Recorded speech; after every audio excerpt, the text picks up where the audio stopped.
2024 ఎన్నికలు ఆంధ్రప్రదేశ్ రాష్ట్ర రాజకీయాల్లో ఎటువంటి మార్పులు చోటు చేసుకోబోతున్నాయి అనుకోవచ్చు?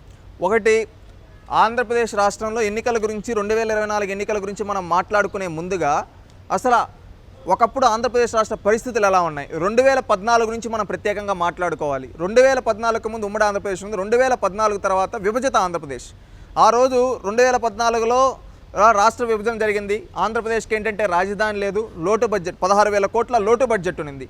ఆ లోటు బడ్జెట్ ఉండే రోజుల్లో ఆనాడు ఈ రోజు ఏదైతే 2024 ఎన్నికల్లో ఏ కూటమి అయితే ఉందో అదే పార్టీలు ఆ రోజు తెలుగుదేశం, జనసేన, బీజేపీ ఒక విధంగా, అదేవిధంగా వైఎస్ఆర్సీపీ ఒక విధంగా, ఈ విధంగా ఎన్నికలు జరిగాయి. ఆ రోజు తెలుగుదేశం పార్టీతో ఉన్న కూటమి ఎన్డీఏ గెలవడం జరిగింది. అదేవిధంగా ఆ రోజు వైఎస్ఆర్సీపీ ఓడిపోవడం జరిగింది. అప్పుడు చంద్రబాబు నాయుడు గారు ఎన్నో అభివృద్ధి కార్యక్రమాలు చేశారు. అదేవిధంగా అభివృద్ధి సంక్షేమం 16,000 కోట్ల లోటు బడ్జెట్లో నుంచి ఆదాయాన్ని సృష్టించే విధంగా తీసుకొని వచ్చారు. ఆదాయాన్ని సృష్టించి ఈ విధంగా తీసుకొని వచ్చారు. 2019లో ఏమైంది, జగన్మోహన్ రెడ్డి గారు గెలిచారు.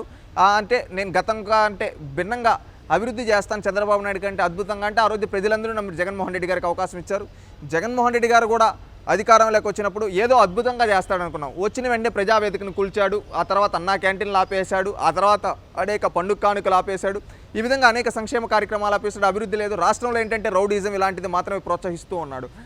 2019 ఎలక్షన్లకు ముందు, 2024 ఎలక్షన్ల తర్వాత ఈ మధ్యకాలంలో గడిచిన 5 సంవత్సరాల్లో దాదాపు 10 లక్షల కోట్లకు పైగా అప్పులు తెచ్చి రాష్ట్రాన్ని ఎంత మేరకు అభివృద్ధి చెందించారంటారు?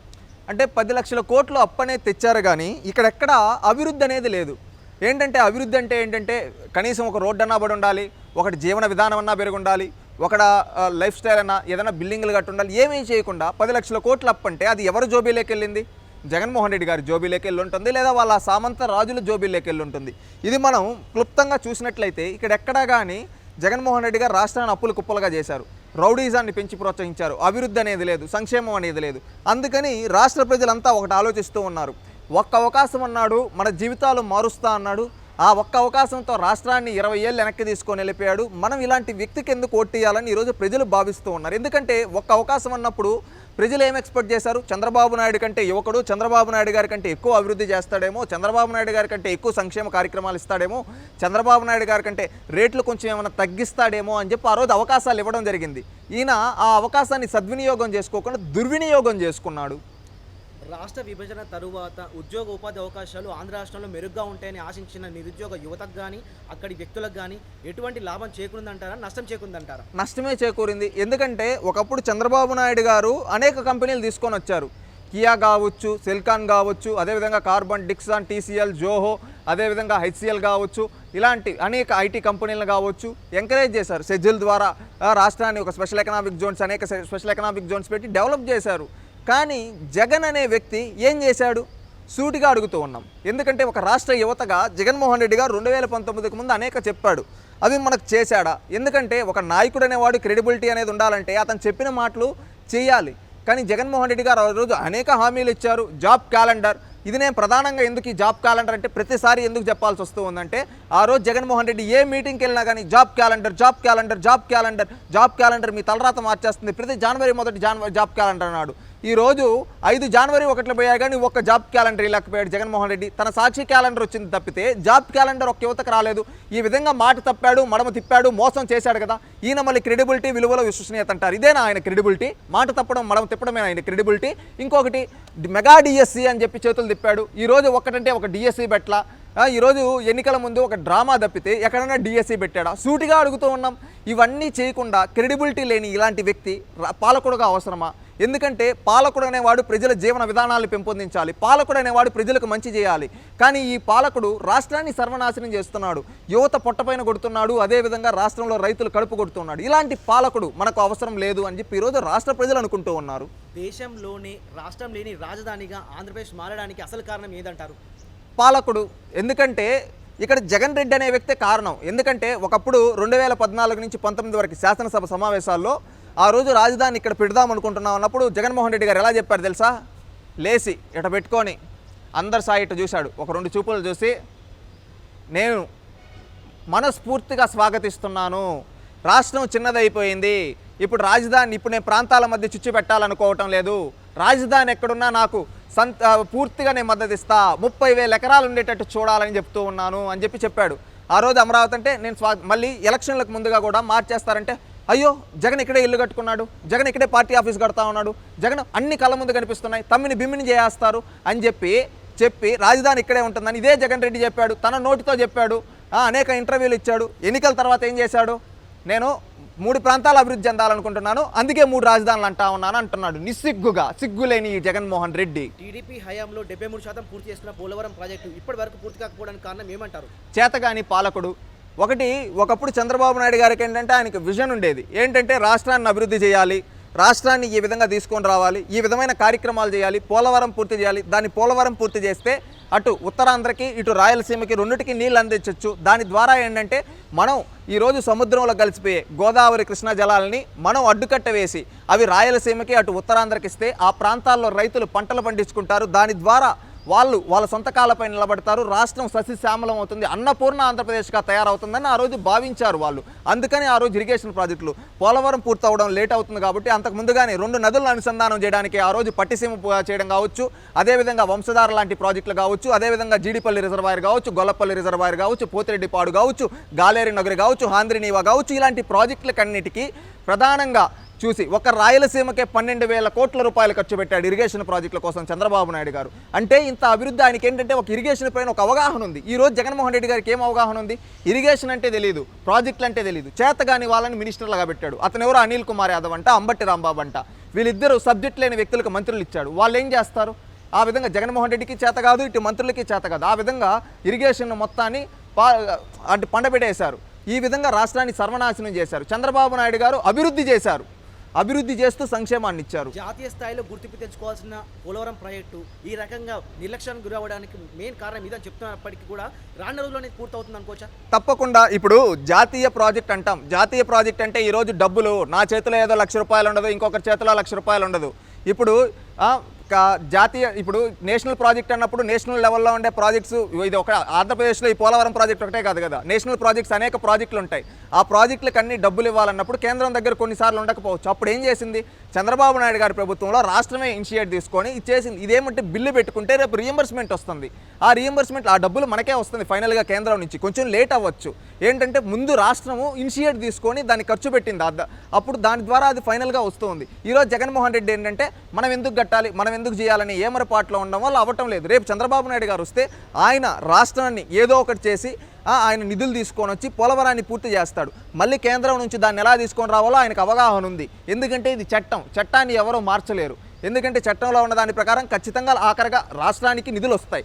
ఇది చంద్రబాబు నాయుడు గారికి దీనిపైన ఒక అనుభవం ఉంది. ఆ అనుభవంతో ఆయన పోలవరం పూర్తి చేస్తారని నేను ఖచ్చితంగా భావిస్తున్నా. తెలుగుదేశం ప్రభుత్వమే కంటిన్యూ అయి ఉంటే 2020 కంతా పోలవరం పూర్తి ఉంటుంది.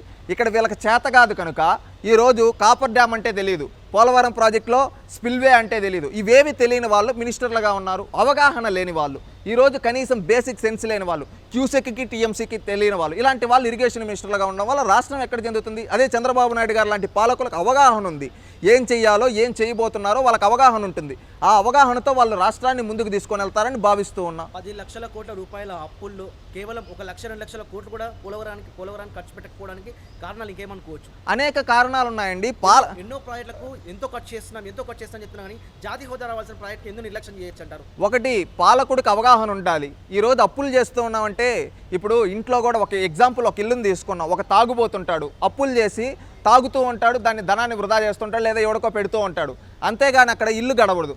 ఇక్కడ కూడా రాష్ట్రం పరిస్థితి కూడా అదే విధంగా అయిపోయింది. ఎందుకంటే అప్పులు చేస్తున్నావు అంటే అప్పులు చేస్తే నువ్వు దేనికి పెట్టావు, దేనిపైన పెట్టావు, ఇన్వెస్ట్ చేసావా లేకపోతే ఇంకేదన్నా సంక్షేమానికి ఇచ్చావా, దానివల్ల మళ్ళీ రిటర్న్స్ ఏ విధంగా వస్తున్నాయి, ఇదంతా ఒక అవగాహన ఉండాలి. ఆ ఆర్థిక శాఖ పైన అవగాహన లేని వాళ్ళని ఆర్థిక మంత్రులుగా, అప్పులు తేవడమే ప్రథమావధిగా పెట్టుకున్న వాళ్ళని ఆర్థిక మంత్రిగా, ఇరిగేషన్ గురించి తెలియని ఇరిగేషన్ మినిస్టర్గా, టూరిజం గురించి తెలియని వాళ్ళని టూరిజం మినిస్టర్లుగా, క్రీడల గురించి తెలియని వాళ్ళని క్రీడా శాఖ మంత్రులుగా, అవగాహన లేని మంత్రులనే పెట్టి మొత్తం క్యాబినెట్ ఫెయిల్. ఇలాంటి వాళ్ళని మంత్రులుగా పెడితే రాష్ట్రం ఎక్కడ అభివృద్ధి చెందుతుంది? ఒక అవగాహన ఉండాలి. రాష్ట్రాన్ని ఎలా తీసుకొని వెళ్ళాలి, ఏ శాఖను ఎవరి చేతిలో పెట్టాలి, హోంశాఖ ఎవరి చేతిలో ఉండాలి, విద్యాశాఖ ఎవరి చేతిలో ఉండాలి, అదేవిధంగా ఆర్థిక శాఖ ఏ విధంగా ఉండాలి, ఈ రోజు మనం రాష్ట్రం నుంచి ఎంత బడ్జెట్ వస్తుంది, ఆ బడ్జెట్ని ఏ విధంగా ఆదాయ వనరులు సృష్టించుకోవాలి, ఆ వచ్చిన ఆదాయాన్ని పేదలకు ఎలా పంచాలి, దాని ద్వారా వచ్చిన పేదలకు మనం సంక్షేమం ఇస్తే వాళ్ళ ద్వారా వాళ్ళని ఏ విధంగా వాళ్ళ జీవన విధానాలు పెంచాలి అనే ఒక అవగాహన ఉండాలి. ఆ అవగాహన ఉన్న రోజు రాష్ట్రం అభివృద్ధి చెందాలి. అలాంటి పాలకుడు మనకు అవసరం. అవగాహన లేనోడిని నోటికి ఏదో అరిస్తే గట్టిగా మాట్లాడుతున్నాడు, గట్టిగా అరిచేస్తున్నాడు, మైకుల ముందు బాగా మాట్లాడుతున్నాడు అని మంత్రి పదవులు ఇస్తే రాష్ట్రం సంకనాకిపోతుంది. ఈరోజు అవగాహన లేని వాళ్ళంతా మంత్రులు. ఈరోజు ఎప్పుడైనా కానీ ఏ శాఖకు సంబంధించిన మంత్రులైనా కానీ ఒక్కరోజన్నా వాళ్ళ శాఖ గురించి మాట్లాడారా? 2 సార్లు కేబినెట్ కూర్పులు చేశాడు జగన్మోహన్ రెడ్డి గారు. ఈ రోజు వరకు అటవీ శాఖ మంత్రి ఎవరండి? అటవీ శాఖలో ఈరోజు ఎర్రచందనం స్మగ్లింగ్ జరుగుతోంది. దానికి ఏ రోజన్నా బాధ్యత వహించారా? దీని ద్వారా ఈరోజు ఫారెస్ట్ ఏరియాస్ ఉన్నాయి. ఆ ఫారెస్ట్ ఏరియాస్ ద్వారా ఇన్కమ్ వస్తుంది. ఆ ఇన్కమ్ని ఏ విధంగా దేనికి ఏ శాఖ కేటాయించారు, అది బడ్జెట్లు ఎలా పెట్టారు చెప్పగలుగుతారా? ఈరోజు రాష్ట్రాల్లో ఇండస్ట్రీస్ ఉన్నాయి. ఆ ఇండస్ట్రీస్ ద్వారా అనేక ట్యాక్సులు వస్తాయి. ఆ ట్యాక్సులు వచ్చే ఇన్కమ్ని ఎక్కడి నుంచి ఎక్కడికి పంపిస్తూ ఉన్నారని వీళ్ళకి ఐడియా ఉందా? కనీసం బేసిక్ సెన్స్ లేదు, కామన్ సెన్స్ లేకుండా ఏదో మాకు ఇచ్చారు, అధికారులు చూసుకుంటారు, మేమేదో పదవుల్లో ఉన్నాం, ఉన్నాం, కద్దరు చొక్కాలు వేసుకొని వచ్చున్నామని కూర్చోంటే రాష్ట్రం విట్టే తగలాడుతుంది. మంత్రి పదవులను 2 నెలలకోసారి 3 నెలలకోసారి పంచుకొని పరిపాలించడాన్ని అధికార వ్యామోహం అనుకోవాలా, లేకపోతే అభివృద్ధికి దార్పణం అనుకోవచ్చా? ఒకటి అభివృద్ధికి దార్పణం అంటే ఇప్పుడు అవగాహన ఉండి ఇప్పుడు మంత్రులు మార్చడం అంటే గతంలో కూడా 2 ఏళ్ళకి 3 ఏళ్ళకి మార్చుకుంటారు. అది అభివృద్ధి చెయ్యాలి అనే కాంక్ష ఉండాలి. గతంలో ఎన్నడూ లేని విధంగా ఇలాంటి చర్యలకు పాల్పడుతుంది వైసీపీ ప్రభుత్వం అని కూడా ప్రజల్లో ఒక అభియోగం ఉంది కదా. ఉంది. ఇప్పుడు మంత్రులు అనే వాళ్ళకి అవగాహన ఉండే వాళ్ళకి నువ్వు మంత్రులు 1 సంవత్సరానికి ఒకనైనా పెట్టుకో. ఎందుకంటే ఇప్పుడు నా తర్వాత ఇంకా నాకు వచ్చేవాడికి కూడా అవగాహన ఉంటే వాడు అభివృద్ధి చేసుకుంటూ వెళ్తాడు. అవగాహన లేని మంత్రులను పెట్టాడు. ఈరోజు హోంశాఖకి 2 మార్చారు. వాళ్ళు హోం మంత్రులు ఎవరంటే ఈరోజు రాష్ట్రంలో ఎవరన్నా మాట్లాడగలుగుతారా? ఈరోజు రాష్ట్రంలో మహిళలపైన అత్యాచారాలు జరుగుతూ ఉంటే కనీసం ఏ రోజైనా హోంమంత్రి అన్న వచ్చి బయట మాట్లాడిందా? మహిళా కమిషన్ మాట్లాడిందా? వీళ్ళంతా ఏమవుతూ ఉన్నారు? ఎవరికి తెలియదు. అదేవిధంగా ఆర్థిక శాఖ మంత్రి అంటే ఏంటి? ఎప్పుడో అసెంబ్లీలో బడ్జెట్ రోజు కనిపించడము, మళ్ళీ ఏదో ఆయన ఎక్కడుంటాడో కూడా తెలియదు, అట్ట చేయడమా? నువ్వు ఆర్థిక మంత్రి అంటే ఏం చేయాలి? ఆదాయ వనరులను చూపించాలి, రాష్ట్రానికి ఖజానా ఎలా నింపాలో చూపించాలి, రాష్ట్రాన్ని అప్పుల నుంచి ఎలా తగ్గించాలో చూపించాలి, ఆదాయ వనరులు సృష్టించి దాని నుంచి సంపదను సృష్టించాలి, ఆ సంపదని మళ్ళీ ఎలా పేదలకు పంచాలి, వాళ్ళ జీవన ప్రమాణాలు ఎలా పెంచాలి. ఇది ఒక ఆర్థిక శాఖ మంత్రికి కావాల్సింది. ఒక నీటిపారుదల శాఖ మంత్రికి మనం ఇరిగేషన్కి ఇంత పెడతా ఉన్నాం డబ్బులు, కోట్లు. దాని ద్వారా రేపు ఎంత లబ్ధి చేకూరుతుంది? ఎంతమంది రైతులకు నీళ్ళు అందిస్తాం? ఆ నీళ్ళు అందించడం వల్ల ఈరోజు ఇన్ని కోట్లు ప్రాజెక్టు పెట్టాం. ఆ నీళ్ళు అక్కడికి వెళ్ళడం వల్ల వాళ్ళు ఎంత జనరేట్ చేయగలుగుతారు? వాళ్ళు పండించే పంటల వల్ల ఎంత ఆదాయం వస్తుంది? రాష్ట్రానికి ఎంత ఆదాయం వస్తుంది? రాష్ట్ర ఖజానాకి ఏ విధంగా ఉపయోగపడుతుంది? మనం పెట్టిన ప్రాజెక్టుకి రేపు ఇదంతా ఎంత డెవలప్ అవుతుందని ఒక అవగాహన ఉండాలి. ఆ అవగాహన అనేది ఈరోజు ఎవరికన్నా మంత్రులకు ఉందా? అభివృద్ధికి చోటు లేకుండా అధికారాన్ని అనుభవించడం పెద్దపీట వేసి వైసీపీ ప్రభుత్వం ఈ రకంగా చేయడాన్ని ప్రజలు ఏ రకంగా చూస్తున్నారంటారు? ప్రజలు ఏమంటే వాళ్ళకి ఏంటంటే ప్రజలకు కావాల్సింది బేసిక్గా మనం ఓపెన్గా మాట్లాడుకుంటే ప్రజలు ఏం ఆలోచిస్తారు? వాడెవరు మంత్రిగా ఉన్నారు, వీడెవరు మంత్రిగా ఉన్నారు కదా, వాళ్ళకి ఆ పనులు జరుగుతూ ఉన్నాయా లేదా అనేది ఒకటి మనం చూడాల్సింది.